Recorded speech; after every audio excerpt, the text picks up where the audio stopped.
And welcome, as the Buckeyes have a 1-1 week last week. A win at home, much needed over Northwestern. A 10-point loss Saturday against Maryland, a game that the Buckeyes got to within 2 with under 5 minutes to go, but Maryland able to hold off an Ohio State comeback and come away with a win. I'm Matt McCoy, former Buckeye basketball captain Tony White joining me. We'll be on with you until 8. If you got a comment for me about the basketball Buckeyes, you can do that on Twitter. We got a lot of Twitter action. I already have a couple of questions. I'm at Matt McCoy Radio, or you can call us 614-821-WTVN, 614-821-9886, or 800-610-WTVN. Tony, kind of the way the week you would have expected if you had to draw it up would have gone 1-1. They were expected to beat Northwestern. They did. They were not expected to beat Maryland. They didn't. What did you think about how they played, though, in those 2 games last week? Well, it was chalk. I mean, it's you play the ranked team, you lose. Yeah. You play the team that's at the bottom of the Big Ten, you win. And, I thought that the good news from these 2 games, beyond the fact that they're 1-1, because it could be worse. You could be 0-2. Correct. I don't think you can chalk anything up with these guys. No, you cannot. And if Ohio State, and we talked about it, Matt, I mean, the 2 Northwestern games that Ohio State had that we were looking at the beginning of last week were probably the most important games on their schedule, because those games you can't lose. You have no choice but to win those. Yep. And they did one. They've won one of those games. I think that both of those games. So that's the first most important thing. I think the other thing is, I thought this team played tough. It didn't play. They played tough in bigger stretches than they had in previous weeks. Mm-hmm. I thought against Northwestern, we saw a lot of what this team still struggles with. But then I saw them have a stretch where they played really tough and they played well and they started making some shots and they got a little confident and it looked like they bounced back nicely. And I thought against Maryland, they didn't give up and they fought back and they played tough in a decent stretch in the second half to get back to that spot where they were in the game again against a ranked opponent. And those fingerprints of toughness. Hey, is this team playing well? No, they're not. They're not playing well. I mean, there's not. But they could be playing worse. Yep. And those stretches give you hope that they might play just well enough to sneak in the cover of darkness into the NCAA tournament in about 3.5 weeks. To accentuate the positive.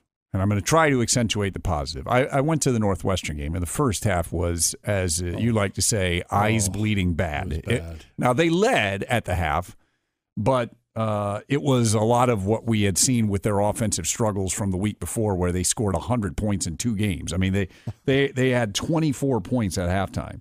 But in the second half, and I realize, look, I get it that Northwestern's at the bottom of the Big Ten, but the one thing that they do pretty well is play defense. They are in the upper half of the Big Ten statistically in defensive categories. And I thought Ohio State offensively executed as well as I've seen them in like a month.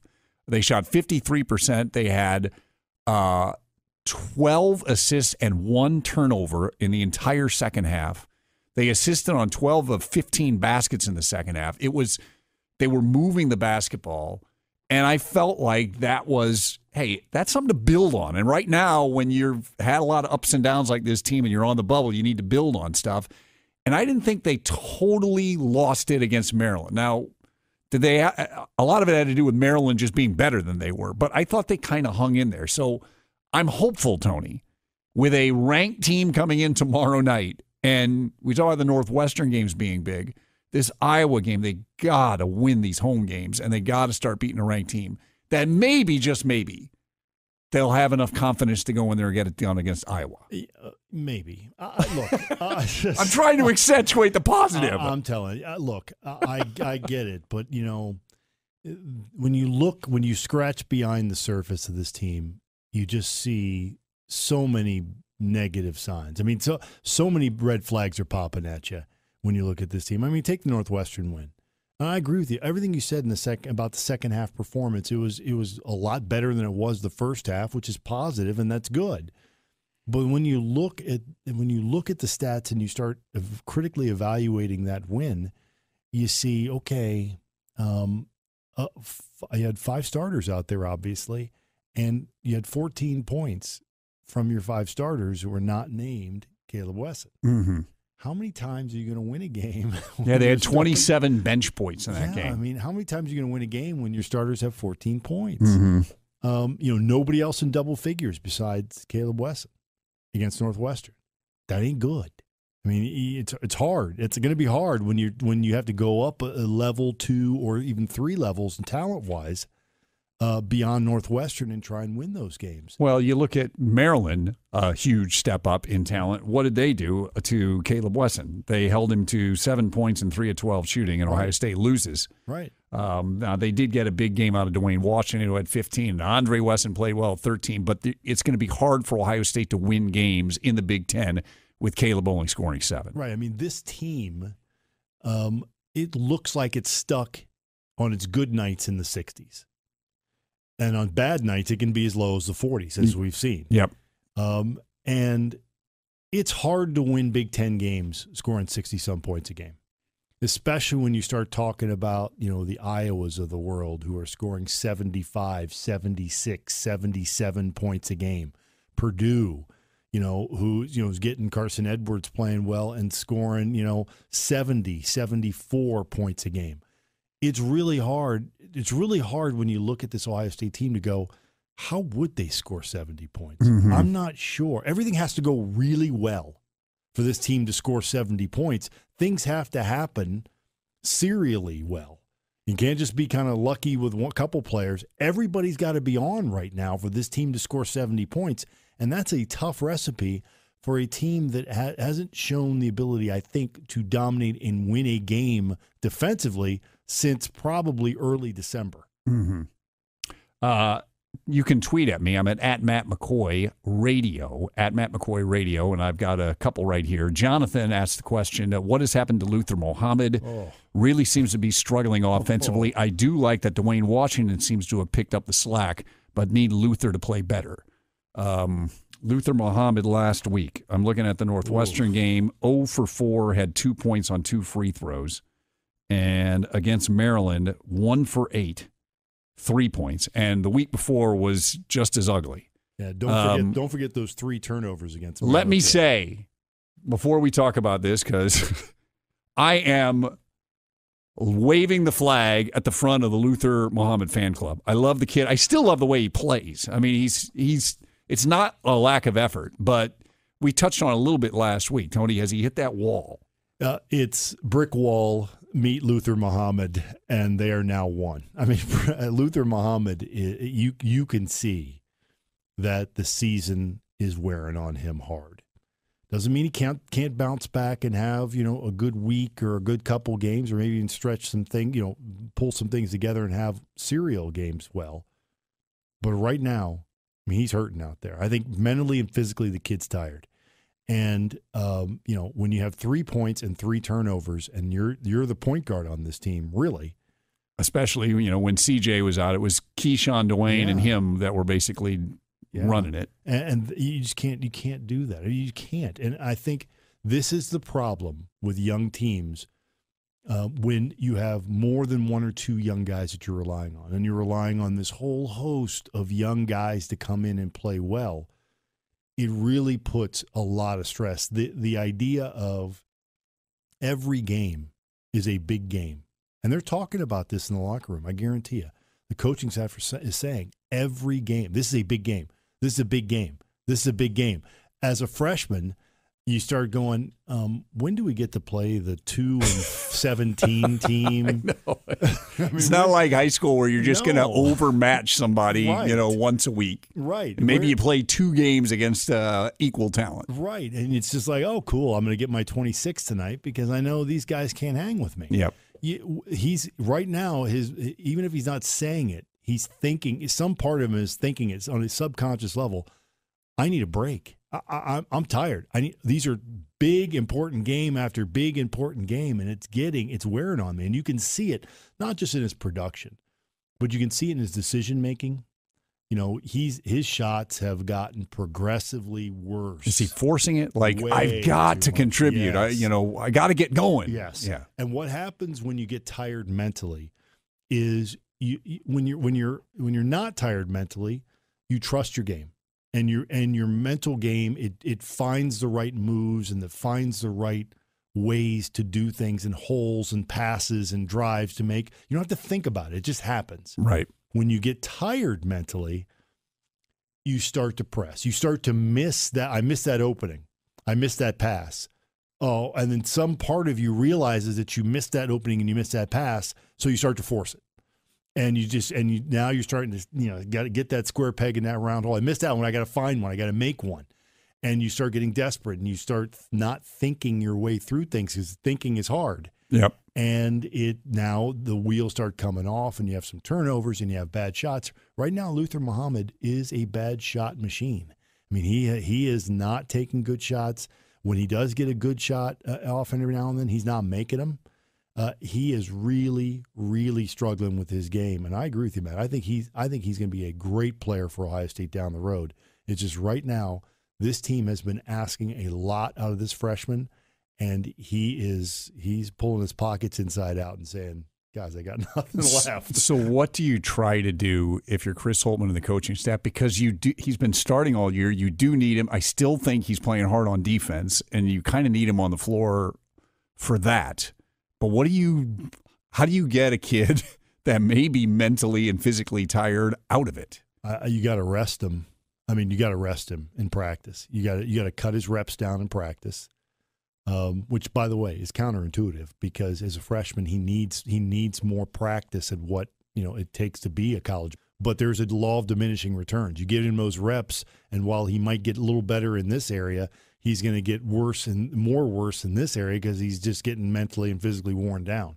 I think that he's going to get less reps. I think this team in practice is probably getting less physical play. More trying mental reinforcement of what they do best and just shoring that up and their practices are probably being cut down. I wouldn't be surprised if they're going an hour and 45 minutes in practice. I really wouldn't. You talk about him being a freshman. Dwayne Washington has been very up and down, and he's right. Our tweeter is right that Dwayne did have a pretty good week. He had 8 points against Northwestern and was really solid and led the team with 15 against Maryland. But he's had weeks like Luther's week.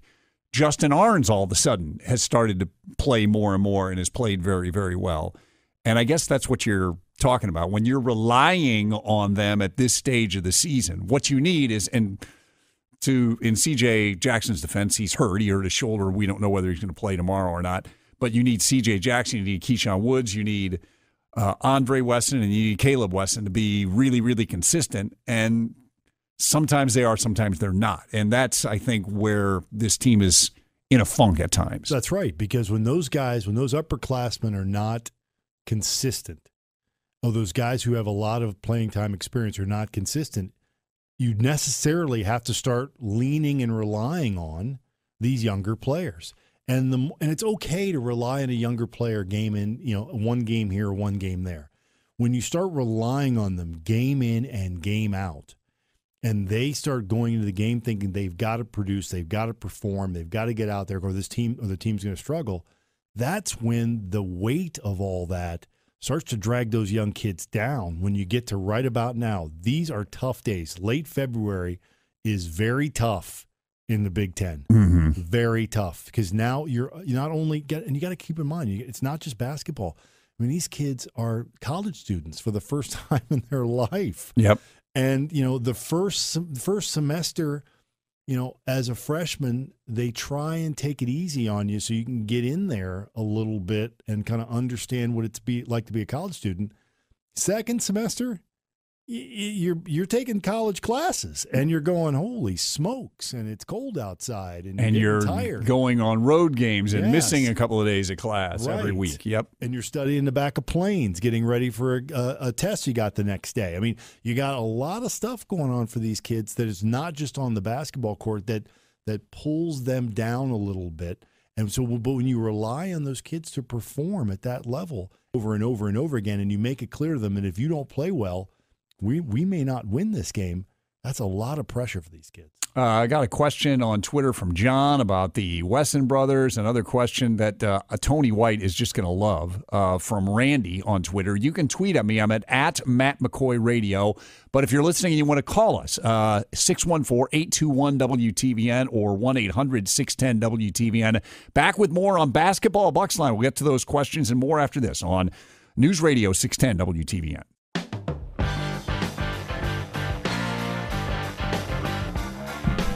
And back we are on Basketball Bucksline. Matt McCoy, Tony White having a discussion off the air about one of our Twitter questions. Should I get to that one first? Yeah, why not? There was another one that John sent in about the Wessons that was before Randy's, but I'll get to Randy's here. Tony White is just for those of you that don't know, many of you do because we have listeners that have been listening to Tony for 20 years. But in Tony's basketball career, you won the NIT once. Yeah, just pick at that scab, Matthew. You made the final. Made the finals one year and then made the quarterfinals a third year. So nobody knows the NIT quite like, unfortunately, Tony White. That's a backhanded But compliment he right will there. tell you the highlight of his career was playing 2 rounds in the NCAA That's tournament. correct. My highlight of my career was not making the NIT. Yes. You had a team with Dennis Hobson that beat Kentucky in the first round of the NCAA tournament and almost beat the top seed Georgetown in the second round. Should have. Whacked Kentucky the first round and should have beaten Georgetown the second round. Had them down like 18 points. Didn't Dennis Hobson foul out? He fouled out, and we lost all of our minds as Georgetown made a run. We couldn't hold them off. We weren't experienced enough without Dennis on the court because he had not really fouled out. And we were, as a team, we were a very young team. And so we weren't experienced enough to be able to step up and play. Jay, Jerry, Curtis Wilson was a junior. Mm-hmm. We didn't have enough, front line time to go make a bucket experience to step up and make a few buckets down the stretch, and Georgetown beat us. Okay, so with that as the backdrop, Tony's expertise in what it's like to play in the NIT and what it's like to play in the NCAA tournament, Randy asked this question. Don't you think with this team being so young that it would be better to not make the NCAA tournament and win some games and have a nice run in the NIT? No. I mean, look. There's that thought out there, and we actually go through this every year that Ohio State's like a bubble team. Yeah. Hey, I'd rather go and win a few games than just get knocked out in the first round. No. And it makes your head explode. It does make my head explode because, there is nothing like playing in the NCAA tournament. And when you do as a team, when you get the chance to play and win in the NCAA tournament, it's a feeling like no other, and you realize what you're doing this for. Mm-hmm. You win an NIT game, okay, you won an NIT game. You win an NIT championship, hey, it was nice. Okay, you won an NIT championship. It's not a win in the NCAA tournament. It's not advancing to the next round. So that NIT title means less to you than beating Kentucky in the first round of the NCAA. Way less. And that banner's still hanging in St. John Arena. It is. Your NIT and if Jerry Williams could, he would have climbed up there and torn it down his first day because that was his thought. But, sure, extra games in NIT. The NIT is good if you can't make the NCAA tournament because it gives you extra games, extra practice. It gives you a lot of more time to get better. But the benefit of playing in the NCAA tournament and experiencing that and that shot of adrenaline that you don't get that shot of adrenaline playing the NIT. It's just more games, more practice, more time to get better. NCAA tournament, you get a shot of natural adrenaline as an individual and as a team, and you get a chance to go out and experience college basketball at the highest level, and you realize what you want. And it sets you up for that off season to go out there and say, you know what? We're going to get back there. and we're gonna play like we know what we're gonna do, and like that's the only thing that matters. And the NCAA tournament has a chance to bring a team a lot farther ahead in a lot shorter number of practices and games than the NIT could. It really could. And yeah, I agree with you 100%. It's NCAA tournament. That's where it's at. But to Randy's question, if you could guarantee to me that they were going to get to New York, I might have a discussion about it. I still am with you. The NCAA tournament, it's all about that. But with this team, I don't. Just because they make the NIT team doesn't mean they're going to go on a nice run. They can win it. They can beat anybody, but they can lose to anybody. They could be a deflated team for not getting in and get knocked out in the first round, and then that's horrible. Yeah, especially when you're talking about a young team that's tired. I mean, more practices, more games for a young team that's tired is not necessarily a great thing. I mean, if you want to get in there, and by the way, if they pull off an NCAA tournament win, oh my gosh! Right? Yes. That suddenly you're like, oh my! It's an upset because they're going to be like a 10 or 11 or a 9 seed. They're going to be the underdog in any game they play in the NCAA tournament. What does that win do for a young team? Does it galvanize it for the next season? Does it bring it all together? Or, like you said, what's the risk of going to the NIT tournament and a young team being tired playing in Ohio, maybe an in-state school? I mean, you can't control that. And if it's a home game, do you know how there's going to be like 4 people there? Yes. And so, you're going to go out in a kind of a quiet arena and lose to a team you shouldn't lose to. What does that do to you as a team? That is not easy to deal with. All right, I'm going to take a break. We'll get to John's questions about the Wessons. Also, TJ with an interesting question that's more broader ranged about college basketball. If you want to tweet at me, I'm at Matt McCoy Radio. Also, phone lines open as we talk Buckeye basketball on Basketball Bucksline. 614-821-WTVN, the number to call. Back after this on News Radio 610 WTVN. And welcome back. Matt McCoy, Tony White with you for another about 25 minutes on Basketball Bucksline. Thanks so much for joining us. Also, thanks for all the social media activity. You can call us as well, 614-821-WTVN, 614-821-9886 if you have a question. Again, for future reference, don't ask Tony, who played in the NIT 3 times and won a title, but says his career highlight was playing in the NCAA tournament once, whether it's better. Yeah. There is I remember as Jim O'Brien, former Buckeye basketball coach, famously said, is once you get in it, you realize that you don't not want to be in it. That's exactly right. I don't care what the alternatives are. That's where you want to be. That's exactly right. John on Twitter tweeted at me. I'm at Matt McCoy Radio.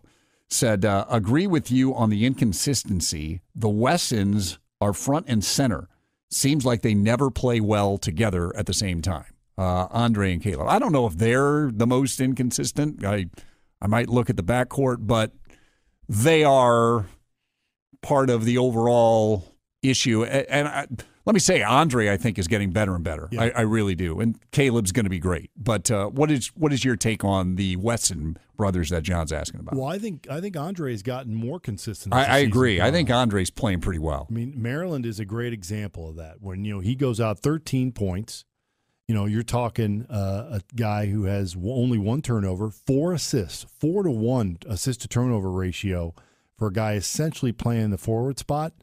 That's pretty good. Now, he only had 2 rebounds, but, played 37 minutes, gave him a lot of minutes, shot 3 of 6 from the three-point line. That's a really good game. Yep. That is a really good game. And that right now, I think that's at the top of his, take the Purdue game that he played where he was out of his head. That type of a game is at the top of his chart, towards the very top of his chart in terms of what he's done. So I think we've seen consistently good games, good efforts from Andre Wesson. Caleb Wesson, the consistency is a problem there. I mean, some of it has to do with in and out of foul trouble, although he stayed out of it last week and had a really good game against Northwestern, but not so much against Maryland. Yeah, the foul trouble issues is a problem for him because I think that dictates how well he's playing offensively, because I think he gets he starts to worry about that, and mentally his game starts to degrade when he gets into foul trouble, or he gets one or two fouls, and now he's got to worry about it and think about it. But consistency's been a problem for him, and it's not just the foul trouble issue. It's that when teams play him physically, he struggles with the ability to put up points consistently in production. Is that what happened against Maryland? 3 for 12, only 7 points. Bruno Fernando was scoreless in the first half, but turned around and scored 14 points with 10 rebounds. And they were going at that was like old school, honestly, Big Ten basketball a little bit, Tony. Two guys playing back to the basket going head to head. They did, and it was fascinating to watch. But I'll tell you this: I think that Bruno Fernando got the better of that deal, and we really did. And I think Caleb Wesson showed that he needs this offseason to get tougher, a lot tougher, lose some weight, get stronger, but most of all, get tougher in his game. He needs somebody. You've talked about him finishing through contact. Yeah. Is that kind of what you mean? Boy, yeah, he needs somebody with one of those football pads to go, one of those handheld football pads to go down and shoot 100 and 200 shots a day, where he's down on the post and somebody is just wailing on him with one of those football pads, and he's got to make the shot. He's got to learn to play through contact. And right now he plays big, but he does not play strong. And it's hurting his consistency, because the more when you run against the Bruno Fernandos of the world, the big, tall, athletic, physical types of centers, you may not score 30 points a game, but can lay a body on you and block a shot if you don't put it in the right spot. Caleb's struggling against those guys, and I think that he has, for him to change his game and be more consistent like Ohio State needs. If you're gonna have a big guy and you're gonna run your offense through that big guy like Ohio State is right now, boy, that big guy better be consistent, because if he's not consistent, you're in trouble. Period. And so Caleb is really going to have to work on that strength factor of his game, because the lack of consistency that he is demonstrating for Ohio State is really, I think, a contributing factor to the lack of consistency you see in the perimeter, too. It's not his fault that those guys are missing shots. Right. But it's part of the reason why those guys are missing shots. Yeah. Yeah. It's interesting because he did struggle with the physicality Saturday and has at times this year, but he didn't get into foul trouble. And so I think because they let it be a more physical kind of game, and when I say they, I mean the officiating crew, that was a positive because he didn't get in foul trouble. The negative is he struggles with that style. Right. But if they call it tight, then he gets in foul trouble. Right.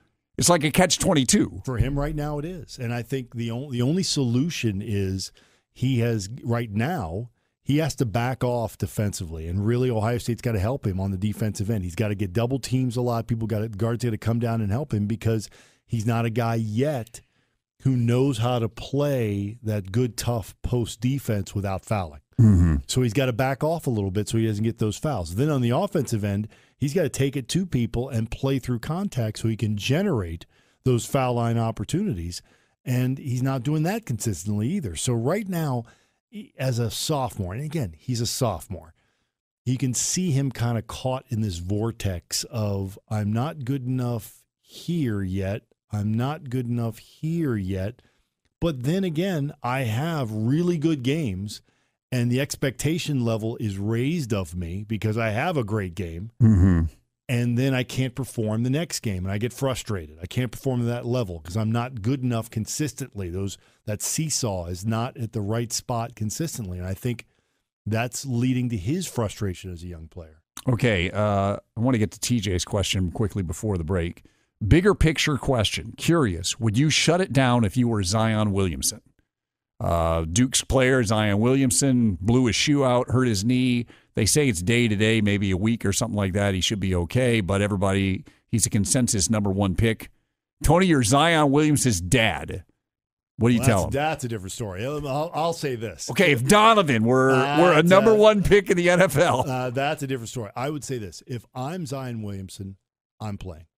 Because that's me. Right. Because, to me, I get that I got $40 million waiting for me, in about 5 months. But my teammates, my team, my school. Agreed. The jersey I'm wearing. I'm with you totally. Means way much more than a lot of players. And those are the people I like to play with, and that's how I played. So for me, if I'm the number one pick and I'm an Ohio State Buckeye, because I wasn't going anywhere else, I'm playing. I'm saying I'm playing this out for Ohio State, period. I know the risk, but I'm taking the risk because I love the school and I love my teammates. Right. That said, I don't blame him a whit if he decides not to play again, because it is a reasonable decision. It is a personal decision, but it is very reasonable for him to say, guys, I can't risk going out there and hurting myself. I got $40 million sitting there. It's somewhat similar to what Ohio State football went through with Nick Bosa. I think the difference is Nick's injury was much more serious than what Zion's is. Right. And Nick, it was questionable whether he could even come back. I mean, they thought maybe Big Ten title game or bowl game. So you're talking Zion, it sounds like, from everything we hear, is going to be fine. Yeah, he tweaked his knee. I mean, look, they're going to baby him back. They're going to baby him back. Because I guarantee his family's saying, he doesn't play until he's 100% healthy. Right. But, I guarantee there are conversations right now between Zion and, Coach K and the training staff and his own doctors, because I guarantee the kid's got his own doctors too. And they're talking about what the risks are. And, look, you cannot blame the kid if he decides he's not going to play more. You just can't. I think it would be better for college basketball if he did play, but I don't blame him if he didn't. A couple of more questions from Twitter that we'll have coming up. Chris about the big game tomorrow. Doug, a bigger picture Big Ten question. We are back after this final segment of Basketball Bucksline. That's Tony White. I'm Matt McCoy, right here on News Radio 610 WTVN. Final segment of Basketball Bucksline. Tony and I talking off the air. Well, I'll tell you why, because I was reading, Tony, the tweet here from Chris. As tomorrow night is a big game for Ohio State as they take on Iowa. Chris says Buckeye Nation needs to respond tomorrow. Big game versus Iowa. Feels like a win puts them in the driver's seat for an NCAA berth. They've been searching for a win over a ranked team. Now, Cincinnati is ranked now, but when they beat them, they weren't ranked. A team that they play when they're ranked. They haven't got one this year. This would fit that bill. How big of a game do you think this is against Iowa tomorrow? It's huge. I mean, it's huge. It is look, Ohio State's got 4 games left, 3 against ranked opponents. And, this is probably their best chance to get a win. At Purdue, that's a tough win to get. I mean, at Purdue's a tough win to get. Home against Wisconsin, last game of the season, that's a tough win. I mean, that's tougher than beating Iowa. Mm-hmm. And especially with Wisconsin's style of play, it seems like Ohio State would have a better chance against Iowa than it would against Wisconsin or Purdue. And if Ohio State can beat Northwestern at Northwestern, which by no means is something you can write down in pen at this point, and win one of those 3 games, with Iowa being seemingly the best chance, I think they're in the NCAA tournament as long as they don't go in the first round of the Big Ten tournament and get destroyed by Illinois or Rutgers or Penn State or Northwestern. Right. I think. You think 9-11 is good enough to get them in, given the non-conference, and also it's kind of a soft bubble this year. There's no There's a lot of Ohio State type teams, and Ohio State has a better non-conference resume than a lot of teams. I will say this: 9-11 probably gets them in. You got to keep in mind what Minnesota does. Correct. I mean, if Minnesota goes 9-11 as well, both those teams are probably not making the NCAA tournament. The good news is Ohio State has a head-to-head win in December over them. That's right, but that's December. And yes. It's a law. And this team is a completely different team than it was in December. So, that one should make you nervous. If Minnesota's 9-11, Ohio State's 9-11, maybe 9-11 isn't good enough because they're probably going to pick between the two of you. And then it's, okay, who does what in the Big Ten tournament to show that they're the better basketball team. So I think 2 more wins can get you there. 3 more wins would be a hell. If you get 3 wins, you're in. You're Ohio State, you're in. You're 10-10 in the conference. You've got 2 quad 1 wins in your last 4 games, you're in. 9-11, I think, gets you there unless Minnesota sneaks you out. Iowa is an interesting team in that here they are at 21-6, but they needed a miracle to beat Rutgers. They needed a miracle comeback down double digits with 3 minutes left at home against Northwestern. Jordan Bohannon went out of his mind and won. At home Friday night against Indiana, they needed a miracle, and Bohannon going unconscious to beat them in overtime. So they're kind of teetering on the brink. It feels like this is a game Ohio State could get. What in your mind is like the key for them to get over the hump against a team like this? Boy, I mean, first of all, I agree with you. But when you look at Iowa, I mean, they've won 5 out of 6, 10 of their last 13. I mean, they're 10-3 in their last 13 games in the toughest conference in the country. I mean, that's pretty good. Yep. Including a win over Michigan in that stretch. And I think the problem with the Iowa matchup is that Iowa has the ability to out-tough Ohio State big time in the post. And Caleb Wesson is going to it's going to be a tough game. With Cook and Garza down there, Caleb is going to have to show up and play at the very top of his game to have a good game. He can't show up and play okay and have a good game. He's got to show up and play really well to have a good game. And then Ohio State, you almost project that they're going to lose in the inside the 3-point line game. They've got to make shots. I mean, those guys have got to step up and make shots, and Ohio State cannot turn the ball over. This is not a game where Ohio State has 14, 15-plus turnovers and expect to win this game. Iowa is too good to give them that many extra possessions. They lost by 10 at Iowa, and in that game they had 20 turnovers. And Caleb Wesson had 2 points against those big guys. Can't happen. You cannot do it. Let me quickly get to Doug before we finish. Tony and Matt, how surprised are you that Purdue looks in good position to get at least a share of the Big Ten title with a much easier schedule down the stretch? OSU and Minnesota are on their home schedule. Michigan State still has to host Michigan and has to go on the road to Maryland. Seems like a great job by Matt Painter. What about the Big Ten race as a whole? Well, I think Matt Painter is Big Ten Coach of the Year. I mean, I think he is. Carson Edwards, is the leading scorer in the conference, but he's not the best player in the conference. And frankly, I might even not even vote him on the first team. His shooting percentage is terrible. It's awful. He has a lot of 3 for 18 games. He has the greenest of green lights. It's awful. And you see how he plays. It's just it really hurts my head when I watch him play sometimes. So I don't even think he's a first team All Big Ten player. But it just accentuates the year that Matt Painter has had. I think Michigan State, Tom Izzo is doing a heck of a job with them. I really think it's going to come. Michigan is kind of sliding a little bit. I'm not sure why, but Michigan State, they have a tougher schedule, but they feel like there's more headwinds with the injuries they're starting to experience. I really think Purdue is right now the favorite to win this conference, and that to me is unbelievable. And I'll tell you what, if Purdue does win this conference, I don't see them going a long way in the NCAA tournament.